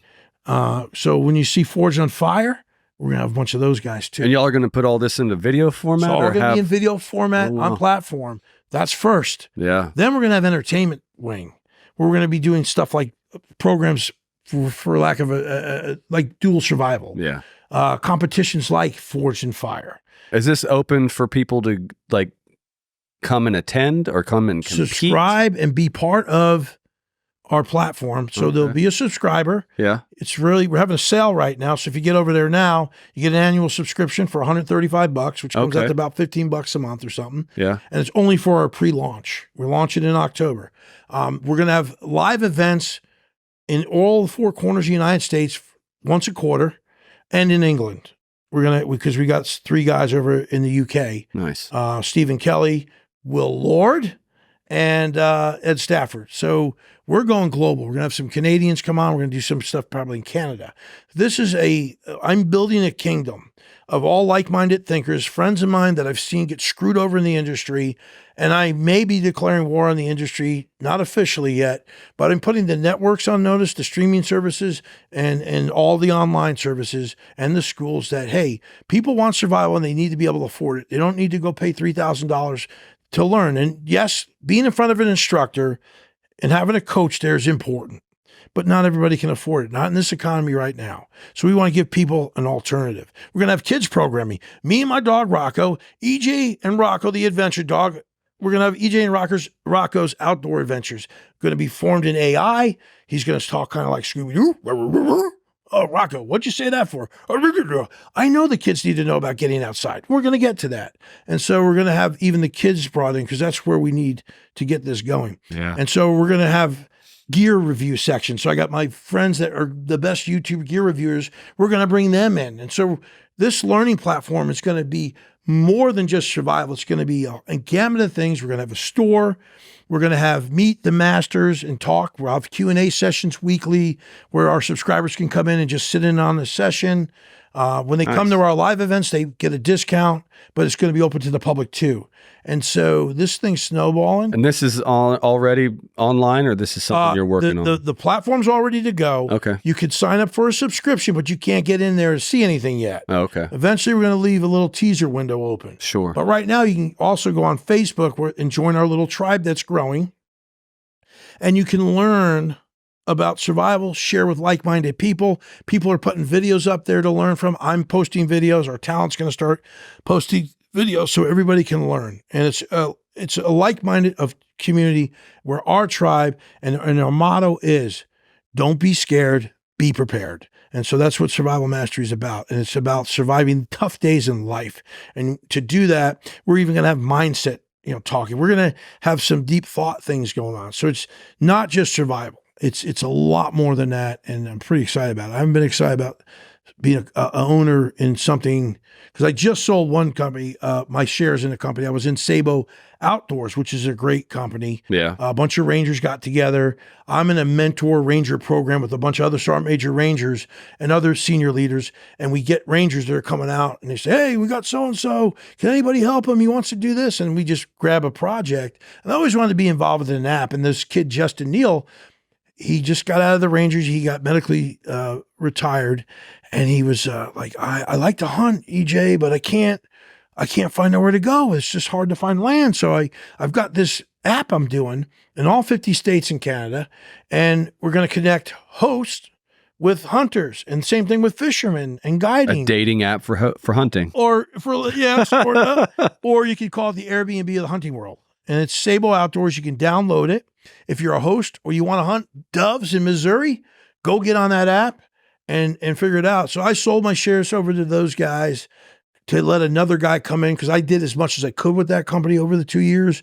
And I felt the time was right to let go, because I didn't think I was bringing any more for those guys. And I love them and I want them to realize their dream. And when you feel like you're an anchor to somebody else's dream, then you got to cut loose and just let it go. And I mean, I made a small investment to it and got back a decent return, and I'm not mad at that. It helped me fix some other things. And so I'm also working with a gaming system for virtual reality, where I'm going to be in the VR and I will be teaching people survival in the VR world. Wow. So you're going to be coming to the game with your little hands and your goggles, which I can't wear them because I fell through my daughter's her coffee table when they put those on me, because I got so vertigoed. They were like, what was that? I'm like, I fell through the table. But I'll be there and you'll come up and I'll see you and I'll go, hey, what you doing out, Greenhorn? You don't even look like you last a minute out here. You better stick with me. I'll show you a few of the ropes. And take them off into level 1 and they learn some stuff. That's awesome, man. That's pretty cool. That Mode Meta guys, I'm trying to help them get funded. And then, and I got another company, Freedom 75. I just started this 2-year journey and I've had people just, hey. And it's like, I can't say no. Does it snowball like that? Yeah, like once you get going, once you get a little bit of attention off of one thing, then people see like, hey, this guy's got momentum. So leaving the one company was good because it freed me up for these others. Yeah. Freedom 75 is a little bit further back. It's going to be a facility. Really, it's going to be turned into a destination. It was supposed to be just a range and a gym down here in Texas. I think in San Antonio is my partner. And then it morphed into this hotels on the outside and there's stores, and we're going to have clinics and restaurants and water park. Yes. It's going to be all this. And it was like, the VA needs to do something like that. And then lastly, again, I'm trying to stand up my, Boxes Back to Boots nonprofit, but I work with a lot of veteran charities just to keep and causes to keep things going. So I've got this company, the backpack beds, and these backpack beds I'm getting 21,000 of them, and I'm going to go out into the street and meet with veterans, homeless veterans, and get this on their back, because a lot of them go up to a shelter and there's no room at the end, and now they're sleeping on a box with some newspapers over them. Because I had this idea about marching for a cause and having a website or whatever, finding who it was to march the Appalachian Trail, which I will do hopefully by my 60th birthday. I want to celebrate my 60th birthday. That's a hell of a trek on there. But I may not be able, I may have to put that one off till 65 just because I got so much going on. But I wanted to march with a cardboard box and get a whoopee, one of our little poncho liner blankets, and have someone make it where it's in newspaper, because the kids sleep with newspaper. And I was going to use just those 2 items and just a little bag of what a homeless person would use in the street and go march the trail. I may still do that just for a leg, but I was going to use a cardboard box in a triangle shape, laminate it with newspaper all over it, and just whatever the charity was with the QR code so people could see it, and just videotape the whole thing, get the word out there, and just sleep in that little thing with that little poncho. That was it. It takes like 3 or 4 months to hike the More than that. Like, it depends on how fast you go. Yeah. So That's I got with these guys and I shared that idea, and this guy said these backpack beds. So I'm going to put 21,000 of them.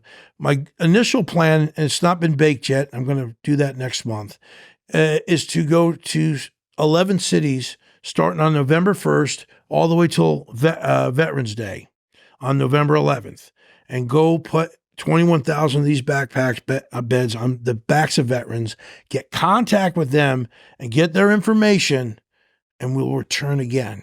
That's awesome. And they'll have their beds. We're going to film the whole thing and go back and make contact with, get their names in the hands of people that can help them. Well, I mean, without following up, you won't know if it's making a difference. No. If they said thanks and tossed it under the bridge or sold it for crack or gave a shit, right? You're right. You got to follow up. Yeah. Because some of those people may not actually be veterans. And some of them, even if they are, might just be pieces of shit that want to be homeless. So, don't want your help. You know, and again, they may sometimes not want they your don't. help. There's a lot of help out there. And so it's weeding through the people that will exploit your good intention and finding people that really need help. Man, I'm super excited for all that you're doing. Yeah, it's a lot. And I'm sure we could go for another 2 hours. I know you've got a whole lot I'd be more. happy to come back and do this again. Yeah, I've enjoyed. This is great. This is always good. It's good for me. I'm sure it was good for you. It helps me work some things out. It helps me share thoughts and myself with others. And maybe we didn't get everything covered we wanted to. I mean, there's a lot to talk about. Yeah, on different Naked Afraid challenges, but I'd love. I will just say this one thing. Yeah. After 6 challenges, never tapping out, 206 days, and you said that, you know, I still have a taste to go back.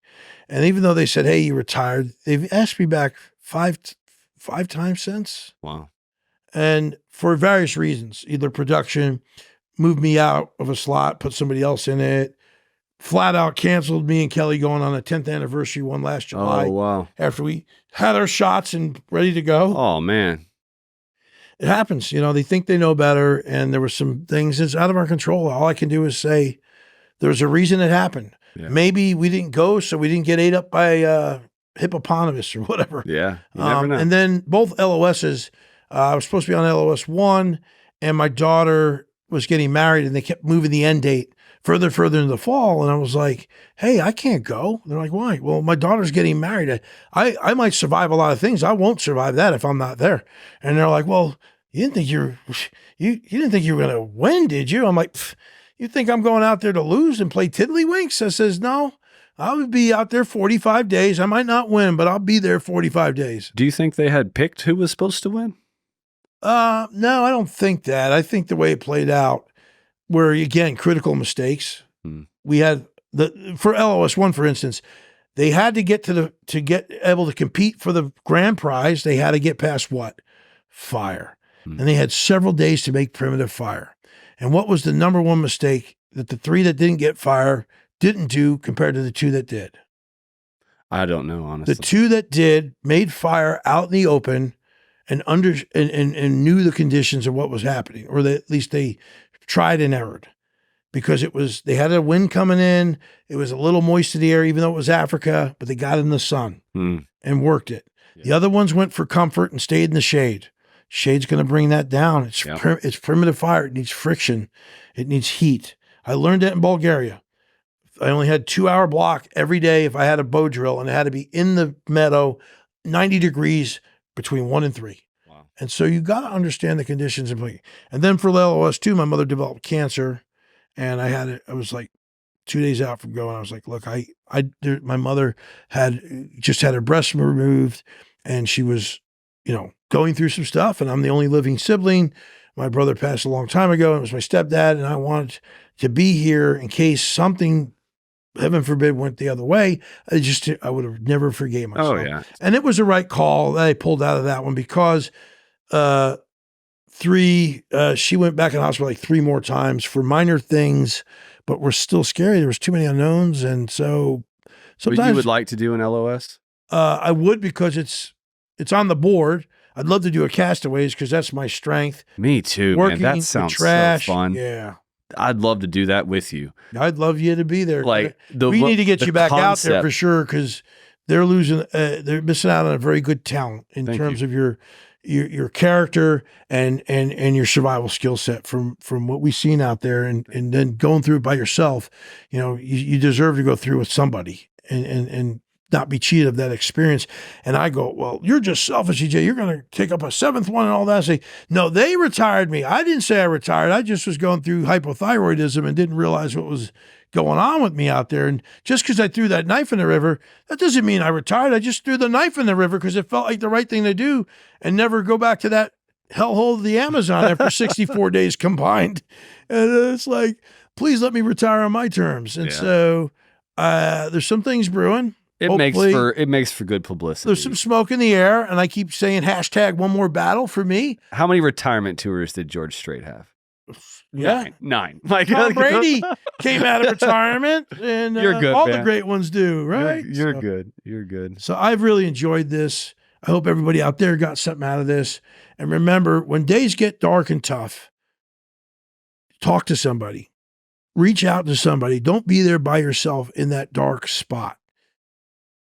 Help yourself, empower yourself, find something to be passionate about, and make that your thing. Because when you do something you love in life, you'll never work a day in your life. You'll never be in darkness. And if you always think it's dark out, even if there's a power outage, go out at night and look up in the sky, because the stars are always there and there's always a light. Amen, man. Thank you. Thank you for doing this. Appreciate it, man. Great to see you. You too, buddy. Stay zero.